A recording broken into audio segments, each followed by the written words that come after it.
Grab your coats, folks. It's about to get bloody.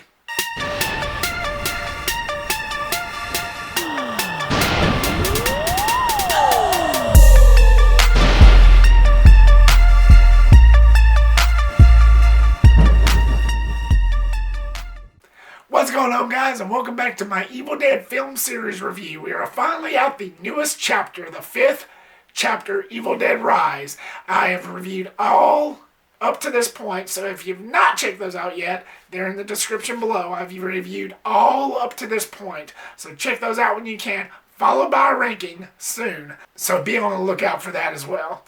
And thank you so much, guys, as always, for watching and clicking here. I really do appreciate it.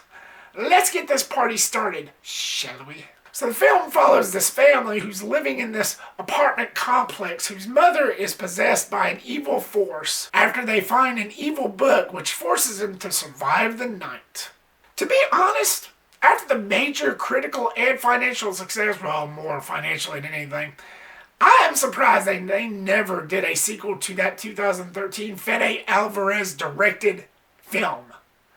I'm surprised, a little bit shocked, because that one was by far the best that this franchise had offered at that time. It has been 10 years, and we never got a sequel to it. I mean, all signs pointed to it. There's even talks of the Ash character returning, and Bruce Campbell returning as that character in the same continuity as the Mia character from that 2013 remake.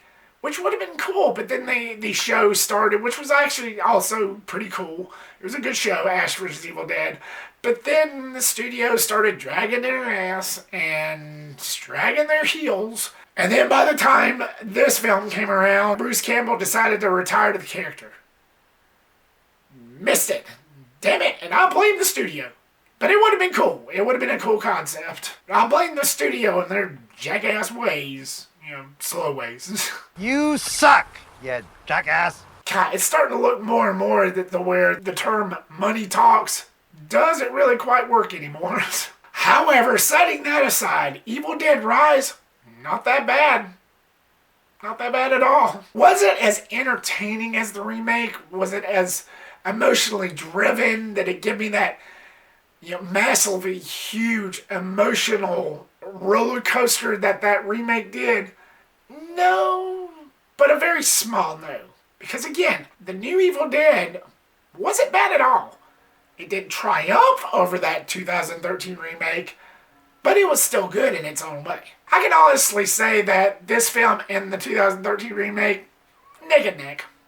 Neck and neck. Before I get started on the highs and lows, a little history lesson. Originally, this was going to be dumped straight to streaming, straight to HBO Max. It was going to be an HBO Max exclusive.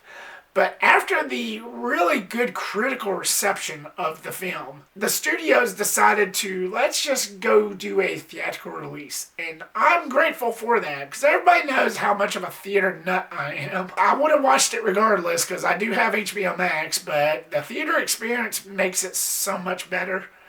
And I'm so grateful that they decided to go that route. People out here that's trying to push for streaming, just stop it. It'll get on streaming eventually, but let us theater nuts have our moments. Let us have our time. It was an amazing experience, and I'm so glad I got to experience it on the big screen. Was this really that great, or did this ooze with disappointment? Let's find out and start off with the positives for Evil Dead Rise. I do gotta admit, it was a nice addition to this franchise. It felt like a fresh take. As a movie in general, as a sequel, or whatever you want to call it, in general, it felt like a fresh take. It felt fresh. It had that nice feeling about it to where, okay, it wasn't the same old. It felt fresh as a whole. Basically it follows this family who's living in this soon-to-be condemned apartment building, and things that they try to cope with before shit hits the fan, and just the things that they deal with on a day-to-day basis. It felt refreshing, both story and narratively. Some might not agree with me, some might call me out, and that's fine, we're all different. But I enjoyed that aspect, that whole family dynamic. Not the perfect arc, but good enough. And I like the whole setting. I mentioned this just a minute ago, I like the whole setting, like the family living in this rundown apartment building that's soon to be condemned, which makes it creepy within itself. It feels very claustrophobic, feels very trappy, even more so than a cabin in the woods scenario. At least in that scenario, you have the knowledge of the outside, even though you still get messed up, as it clearly showed in this franchise. Even after you escape the cabin, you still have that like whole outside world. But in this film, when you're dealing with an environment to where you can't even get out of the door, that's basically what this movie was showing. It felt more personal, on a personal level. Since this family and this whole, movie pretty much took place on the higher level of that apartment complex, the stairs, caved in, elevators went out. You get these really dark and confined spaces that just makes you feel like extra trapped. You get that, oh my God, I'm never going to get out of here. I'm never even going to experience the outside world again. That's what this entry did for me. Plus the fact that you have stormy weather outside, which kind of made it feel like a Friday the 13th movie because it was like storming the entire time, just about. Not knowing what the hell was going to jump out from behind you. Because of that alone, it just felt like a true, genuine Evil Dead film. As much as I have enjoyed the Cabin in the Woods scenario that the others has brought, this actually kind of, triumphs over that. Especially with the situation that this family got shoved into. I really enjoyed it. Plus, because of that, you get that look and feel of just complete dread. Almost goth-like, to where the way that this movie was filmed and the way the cinematography and the lighting and all that, just, with the flickering lights in the hallway and certain angles and shots that were added, it really added to the intensity of this film. And just the way it was shot, it was done really well. Honestly, I wasn't really expecting, despite it, taking place somewhere else than a cabin in the woods, despite all that, being taking place in this apartment complex building, I wasn't expecting anything less or anything, short of that. Plus, and again, the thing that I talk to ad nauseum, the drone shots, you get plenty here, that thing that I know this franchise for the most. It has been 10 years, but I forgot how epic and awesome that looks. Those shots alone look in the theaters, on that big screen.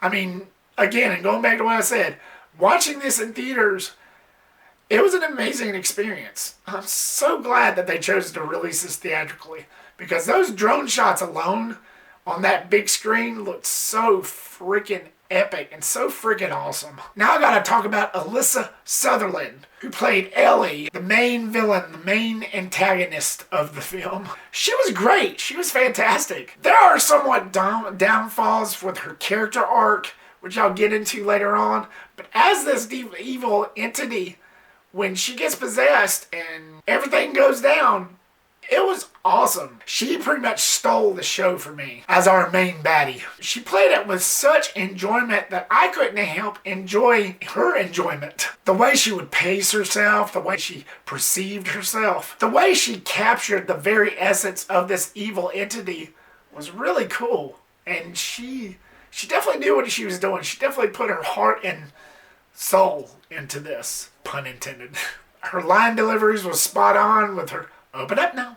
She was awesome. She really carried this character in the right path of what this film was really dedicated to showing. And looking at the trailers, I knew she was going to be one of my favorites because, even in the trailer, she perceived herself as just awesome. Mom? Mommy's with the maggots now.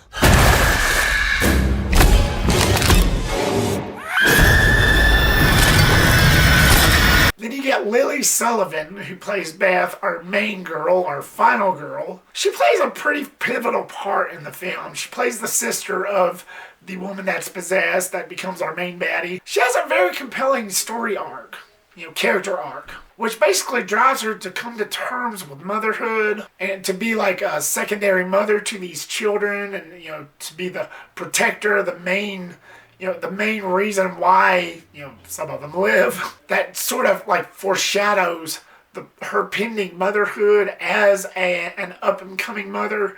And it's just that whole story arc within itself made this film pretty compelling because it just showed more of like a character arc that you really wanted to care for this character. You really wanted her to like triumph over this evilness and over this chaos, especially dealing with these kids that she's trying to protect, which again makes her very compelling, especially by the time the third act happens, when she turns into a complete and utter badass throughout the second to the third act. And it just made her really likable. She's just somebody that's very easy to follow. And I really enjoyed seeing her carry herself throughout this film. It is really riveting. I like the way Lily Sullivan played this part. And the gore was crazy. Now, after seeing this movie, I don't know whether to say that the gore in the 2013 remake was better than this. But I will say that the only thing that kind of holds it back for Evil Dead Rise is in the 2013 remake, there was a bunch of cringeworthy scenes, enough to kind of make me turn my head, only for a split second. I don't get disturbed that much, but the 2013 remake sort of did. With Evil Dead Rise, it was just complete chaos and carnage candy. That the only reason why this is not in the mixed or a negative section of this video is because there was plenty of it. And there was plenty of red-filled carnage, plenty of kills, plenty of dismemberments, plenty of creative ways to mess up a person. I mean, hell, there's even a scene involving an elevator full of blood that opened up, spilled out, and reminded me so much like the scene in The Shining. It was freaking nuts. But again, it didn't really make me cringeworthy, but again, I know I'm repeating myself. Again, this film had plenty of it. For gorehounds out there, it's definitely enough to satisfy your bloodlust. Just believe me on that. It was just crazy. They held nothing back. The gore was so massive despite what I just said about it. It gets a pass. You get all these Evil Dead tropes. Now, to be honest, if you're not a fan of this series, if you've not watched any of them, and this is the first one that you've watched, you definitely won't get them. Hopefully you'll still enjoy what this movie brought. There's plenty of moments to be had, despite all that. But if you are a longtime fan of this series, like I am, and you've watched it from the get-go, then you'll definitely enjoy what was brought to the table in this little segment. There's definitely enough here for nostalgia. And even though Sam Raimi was not the director of this, Lee Cronin directed this, which I gotta say has done an excellent job in the direction of this particular entry. There's definitely moments sprinkled throughout to where you know Sam Raimi was like whispering in the director's ear, to where you definitely feel Sam Raimi's influence and legacy. Just know who you are. If you don't follow this series, and if this is the first one that you've ever watched, hopefully there's still a lot of moments that you'll still enjoy from this despite that. But just be warned, you won't get most of the tropes if this is the only one you've seen. So I recommend you watching all of them before you watch this one. But that's just me. So hopefully you'll still have a fun time in this film despite that. This was a great film, a great Evil Dead entry. However, it wasn't quite on par as I dive into my negatives. And these are just me things, just things that disturbed me. But I feel compelled to mention Ellie, who becomes our impending main baddie. I felt like there wasn't that much of a story arc with her character. I loved her as our main antagonist. I loved her as the demon entity. She was awesome in that portion. And don't get me wrong, she was pretty good even before she got possessed. But I feel like that there was more character arc that needed to be had with this character. Like, why are they in that rundown apartment? What happened that made them get to a point in their life to where they are going to be evacuated and just be thrown out in the street? What happened? Why these obstacles in this family's path? And I just feel like you don't get enough of that, especially in the mom's part and Ellie's character arc, to where, like, okay, what happened? What made the 2013 remake so unique to me is that they gave the Mia character, the main character of that film, an actual backstory. And like, with her addiction and what her friends are trying to do for her, you're on board with her, like, right away. But with the main mother of this film, you don't get enough of that. It doesn't really explain that much, and it just felt like a missed opportunity. With Alyssa Sutherland, I felt more could have been told. You get a little bit, maybe in context, but not enough. Not enough to satisfy your need to want to get to know this character a little more. They just don't give you that much. And I felt like humor sort of was needed a little more in this. Now, I'm always going to stand my ground of what I said about Evil Dead 2 and how messy it seemed, what kind of genre it was struggling to be. Like, one minute it was horror, another minute it was comedy. I felt like if they had applied that to this film, it would have made more sense because you're dealing with children. It was taking itself a little bit too seriously for Evil Dead Rise that you wanted just a little humor. You wanted a little bit of that Bruce Campbell, well, I wouldn't say full-blown slapstick like Army of Darkness was, but you felt compelled to want a little bit, just a little bit spread out through this film. Because the whole time I was thinking, damn, this little girl gonna need therapy for the rest of her life. That's for damn sure. Not downing the movie. I just felt I had to point that out. If they just got that Evil Dead 2 treatment just sprinkled out throughout this, it would have made a little bit more sense.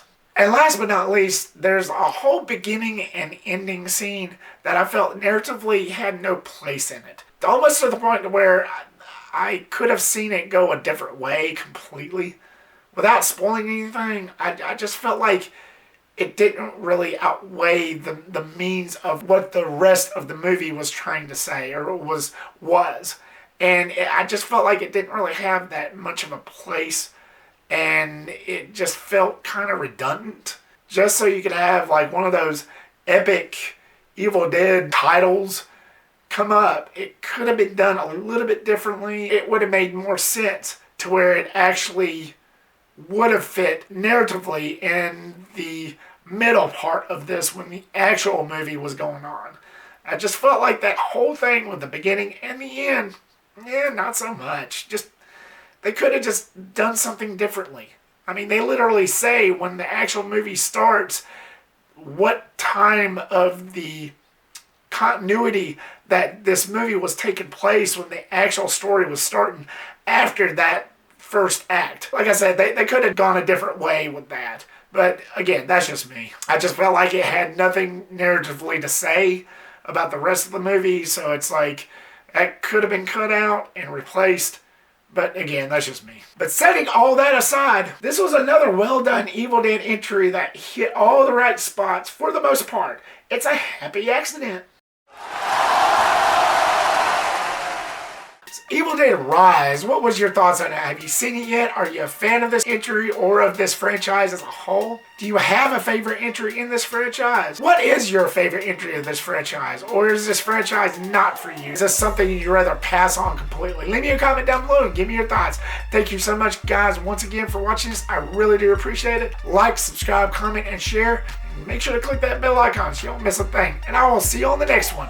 Peace.